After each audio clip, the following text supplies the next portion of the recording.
Finley's kind of a wild story. My first 6 books were YA thrillers, dark, angsty thrillers, the ones we've been talking about. And, as many of us struggle in publishing, I was winning a lot of awards and getting lots of recognition, but my books were not selling well.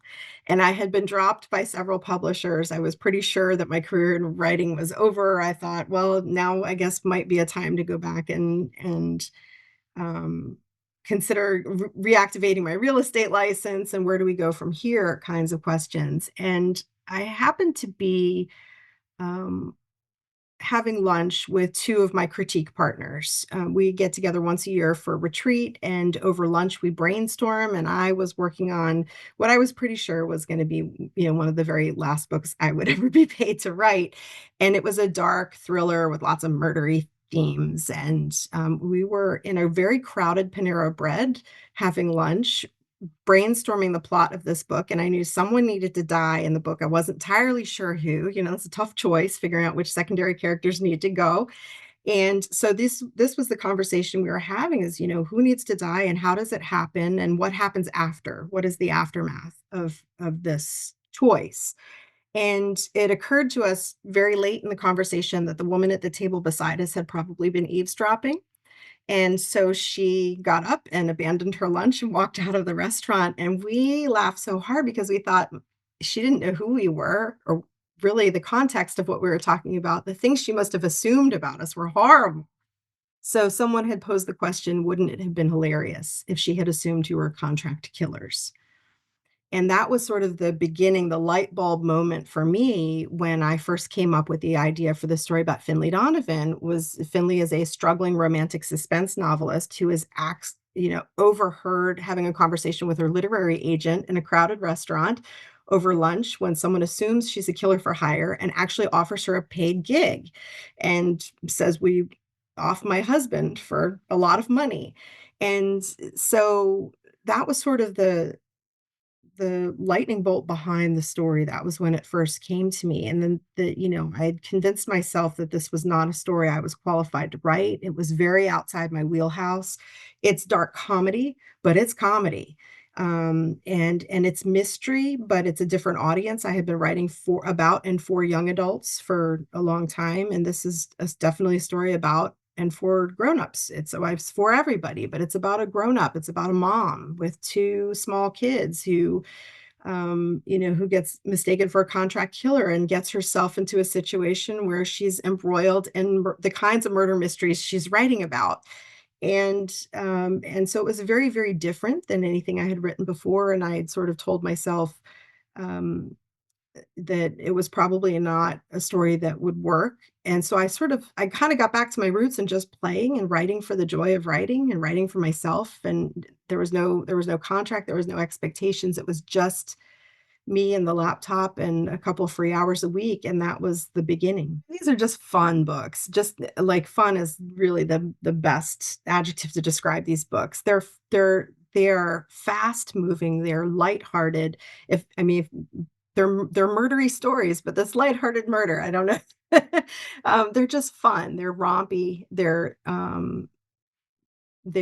rooted in themes of friendship and self-identity and sort of reclaiming yourself and all of these amazing themes. And so for me, they're just a joy in general. They're fun. They're hilarious.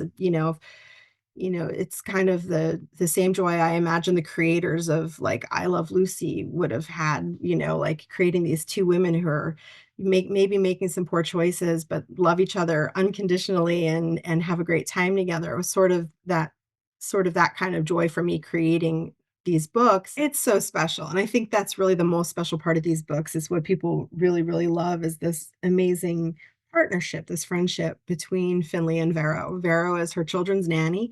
There is an age difference between them. They're almost a decade apart.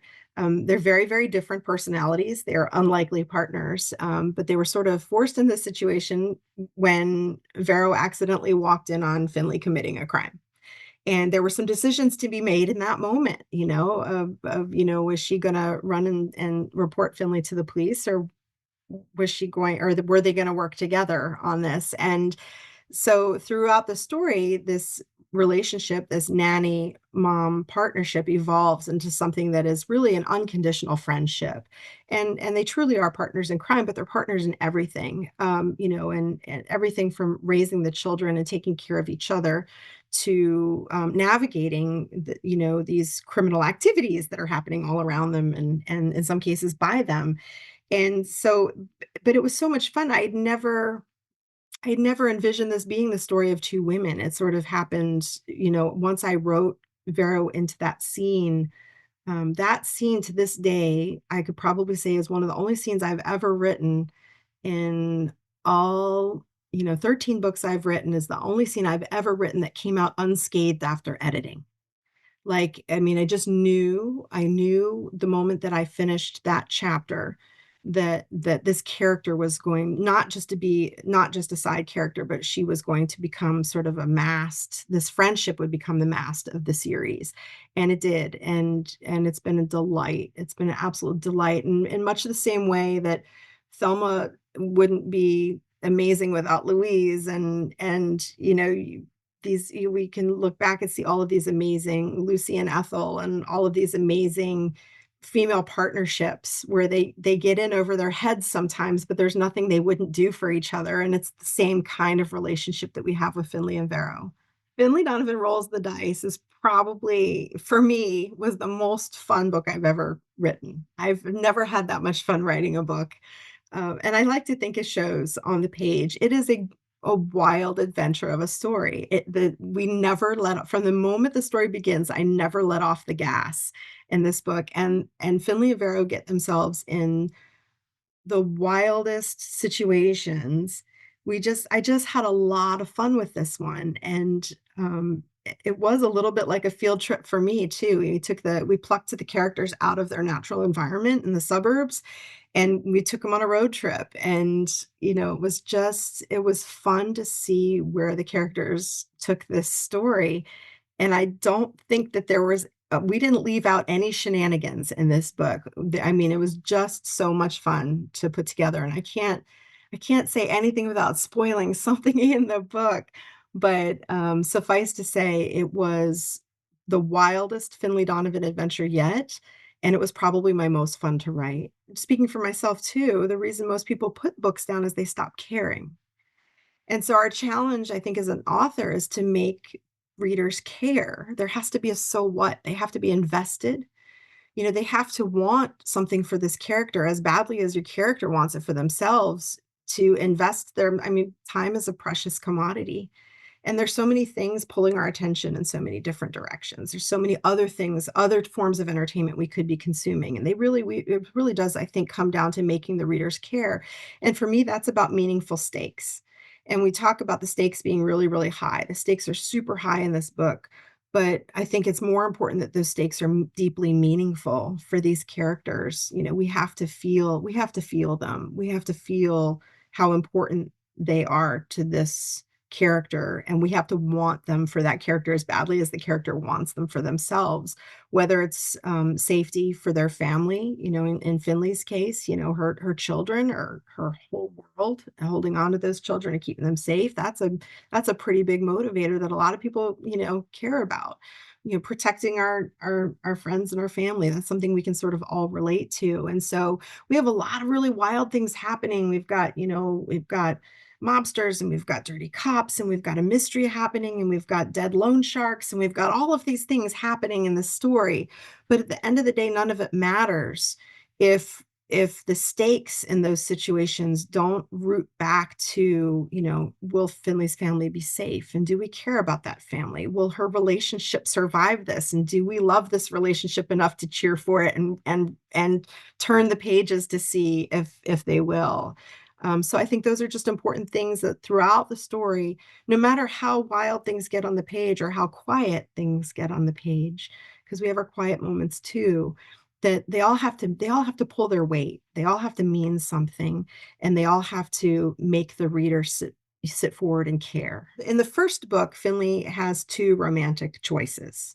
She's got two very, very wonderful men who are interested in her. And so it was important for me when I was creating her character and her story, that, we have this woman who feels she's been stripped of all of her choices, that she's had this horrific thing happen to her. It was very important for me that she be presented with choices, great choices, and that she realizes that she still has choices she can make in her life. And so in book one, I gave her two spectacular romantic interests. And people have always said to me, well, are you team Julian or team Nick? At the beginning, everyone wanted to know, like, which way was Finley going to go? And I said, I'm team Vero. Because at the end of the day, it was important for me that Finley have these choices, but the real heart, the relationship at the heart of the story is really Finley and Vero's friendship. And that sort of become the mast for me. And she could, at the end of the story, she could go, tell both boys to pound sand and go home and have bonbons on the couch with Vero. And I would have been very, very happy with that ending. But for me, the core of that relationship, the purpose of those relationships are for Finley to rediscover herself, to find her own strength, to see her own possibilities, to realize she has choices and wonderful options.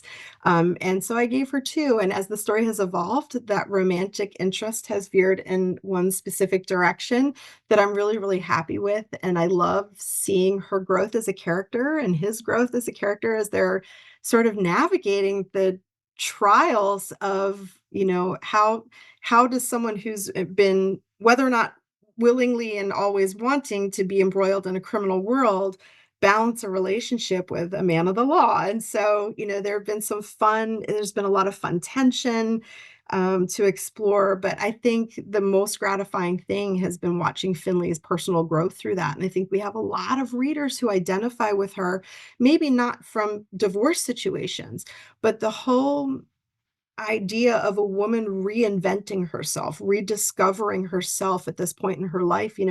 As moms, we're constantly identifying ourselves and you know, reestablishing who we are based on who we're caring for, not around our own needs. And so for me, it was really important that Finley have some facet of herself that she could explore, that she could reclaim, that was more than just who she is as a mother and who she is to her children, but it's who she is as a woman. And it's been really, really fun to see that happen through her romantic arcs. These just came in and they're so pretty. But so this is book five, and it comes out on March the 4th here in the US, and I'm super excited. I leave for tour this week, so we're getting packed up and getting ready to hit the road. We have Finley fans our Finley fans are so much fun. We have the best time at our tour stops. These books are fun. Talking about them is fun. We just have a good time. There's a lot of laughing, a lot of joy. Sometimes there's a lot of tears in the signing line. These books mean a lot to people, and I think they're just so much fun. Would you tell us a little bit about what they can expect in the book? Yeah, so for our Finley fans, I mean, these books, you can read them standalone, so you can jump into the series at any point. If you were jumping into the series, this would be probably a great one to try, because it does sort of stand alone from more so than maybe the first four. But I always recommend starting at the beginning of the series if you can, because there's so much great backstory there to mine. But Finlay Donovan Digs Her Own Grave is actually kind of focused on Mrs. Haggerty, who is Finley's nosy elderly neighbor across the street. She's the president of the neighborhood watch. She's seen a little too much, and she and Finley have sort of a contentious relationship, since she was also the person who originally exposed Finley's ex-husband's extramarital exploits. And so there's some hard feelings there. And we find in this story, a body has been exhumed from Mrs. Haggerty's backyard. And when she is released and is no longer considered a suspect, she has nowhere to go. And so she needs a place to stay, and she needs some help figuring out who killed the body in the backyard. And so it's such a fun one. We bring it back home to South Riding, Virginia, back into the suburb, back to Finley's neighborhood, back with all of our original cast of characters are there. And we just have a lot of fun solving this particular murder with Mrs. Haggerty.